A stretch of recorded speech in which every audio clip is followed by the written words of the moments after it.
मुख्यमंत्री देवेंद्र फडणवीस हे आज बाईकवरून विधान भवनात दाखल झाल्यानं सर्वांचंच त्याकडे लक्ष वेधलं गेलंय। नेहमीच्या शासकीय ताफ्याऐवजी साधेपणानं बाईकवरून विधान भवनात पोहोचलेल्या मुख्यमंत्र्यांची उपस्थितांमध्ये चांगलीच चर्चा रंगली। मुख्यमंत्र्यांच्या या आगळ्या वेगळ्या अंदाजाची राजकीय वर्तुळातही चर्चा होते। हवाई क्षेत्रावरील निर्बंध आणि विमान इंधनाच्या वाढत्या किमतींमुळे एअर इंडियानं जून ते ऑगस्ट दरम्यान निवडक आंतरराष्ट्रीय मार्गांवरील उड्डाणांमध्ये कपात करण्याचा निर्णय घेतलाय।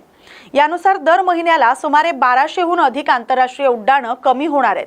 त्यामुळे उपलब्ध विमानांची संख्या घटण्याची शक्यता आहे। आंतरराष्ट्रीय तिकिटांचे दर वाढण्याची शक्यता वर्तवली जाते। दरम्यान एअर इंडियानं सर्व आंतरराष्ट्रीय उड्डाणं रद्द केल्याची चर्चा सोशल मीडियावर प्रसरल्यानंतर प्रवाशांमध्ये गोंधळ निर्माण झाला होता। मात्र कंपनीनं स्पष्टीकरण देत इंधन खर्चात वाढ आणि उड्डाणांचा वाढलेला कालावधी यामुळे काही मार्गांवरील नफ्यावर परिणाम होत असल्यानं तात्पुरती कपात करण्यात आल्याचं स्पष्ट केलंय।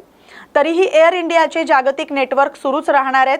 उत्तर अमेरिका, युरोप, यूके, ऑस्ट्रेलिया तसंच आग्नेय आशिया आणि सार्क देशांसाठी नियमित उड्डाणं सुरू राहणार असल्याचं कंपनीनं सांगितलंय।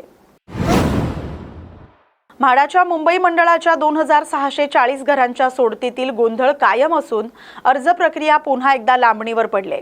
विक्रोळीतील 1221 घरांना अपेक्षित प्रतिसाद न मिळाल्यानं मंडळानं दुसऱ्यांदा मुदतवाढ जाहीर केली आहे। आता इच्छुकांना 28 मे पर्यंत अर्ज भरता येणार आहेत। 29 मे पर्यंत अनामत रकमेसह अर्ज सादर करता येणार आहेत। महागड्या घरांना प्रतिसाद मिळत नसल्यानं मंडळानं यापूर्वी घरांच्या किमती 7.5% कमी केल्या होत्या। मात्र तरीही प्रतिसाद न मिळाल्यानं मध्यम गटातील 610 घरांचा समावेश आता उच्च गटात करण्यात आलाय। दरम्यान 5 जून रोजी होणारी सोडतही पुढे ढकलण्यात आले। नव्या तारखेची अद्याप घोषणा करण्यात आलेली नाही। या निर्णयामुळे काही अर्जदारांना दिलासा मिळाला असला तरी आधीच अनामत रक्कम भरलेल्या अर्जदारांची चिंता मात्र वाढली आहे। कांजूरमार्ग कचराभूमी परिसरात येणाऱ्या तीव्र दुर्गंधीमागे हॉटेल उद्योगातील स्वयंपाकघरातून येणारा ओला कचरा हे प्रमुख कारण असल्याचं मुंबई महापालिका प्रशासनाच्या पाहणीतून समोर आले। विशेषतः मध्यरात्री ते पहाटे दरम्यान मोठ्या प्रमाणात ओला कचरा कचराभूमीवर आणला जात असल्यानं दुर्गंधी वाढत असल्याचं आढळलंय। या पार्श्वभूमीवर महानगरपालिकेनं तातडीनं उपाययोजना हाती घेतल्यात। कचरा आल्यानंतर दुर्गंधी नियंत्रण रसायनांचा अधिक वापर करण्याचे निर्देश पालिका आयुक्त अश्विनी भिडे यांनी दिलेत। तसंच हॉटेल आणि भाज्यांच्या ओल्या कचऱ्यासाठी स्वतंत्र वाहनं देण्याचा विचार सुरू आहे। दरम्यान मध्यरात्री येणाऱ्या दुर्गंधीचं नेमके स्रोत शोधण्यासाठी अभियंत्यांची विशेष पथकही तैनात करण्यात येणार आहेत। कांजूरमार्ग परिसरातील नागरिकांना दुर्गंधी आणि प्रदूषणापासून दिलासा देण्यासाठी पालिका प्रशासनानं ही मोहीम प्राधान्यानं हाती घेतली आहे।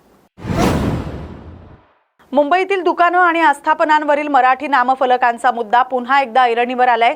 शिवसेना शिंदे गटानं याबाबत आक्रमक भूमिका घेतली आहे। ज्या दुकानांवर आणि हॉटेल्सवर मराठीत नामफलक नाहीत अशा सर्व आस्थापनांना 1 महिन्याच्या आत फलक मराठीत करण्याची अंतिम मुदत देण्यात आली आहे। महापालिकेत आयोजित विशेष बैठकीनंतर उपमहापौर संजय घाडी आणि विधी समिती अध्यक्षा दीक्षा कारकर यांनी ही माहिती दिली आहे। निर्धारित मुदतीत मराठी नामफलक न लावणाऱ्यांवर दंडात्मक कारवाईसह परवाना रद्द करण्याची कारवाई करण्यात येणार आहे असा इशारा देण्यात आलाय।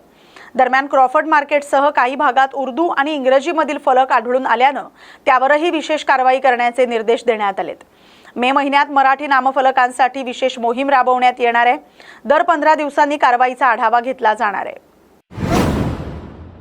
दिवसभर कचरा वेचून संसाराचा गाडा ओढणाऱ्या 11 महिलांनी जिद्द, मेहनत आणि चिकाटीच्या जोरावर 10वीची परीक्षा उत्तीर्ण होत आयुष्याला वेगळं वळण दिलंय।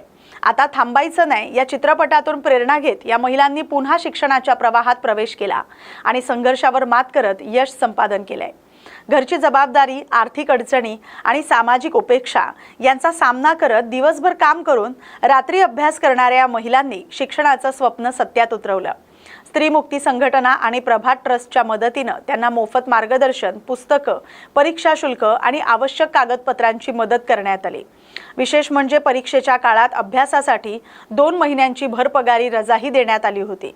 आता हे शिक्षण अर्धवट सोडायचं नाही असा निर्धार करत या महिलांनी पुढील शिक्षण सुरू ठेवण्याचा निर्णय घेतलाय। या बातमीसोबतच मुंबई बुलेटिनमध्ये आता इथेच थांबतोय। अशाच महत्त्वाच्या बातम्यांसाठी पाहत राहा न्यूज मराठी 24/7। नवा भारत, नवा विचार।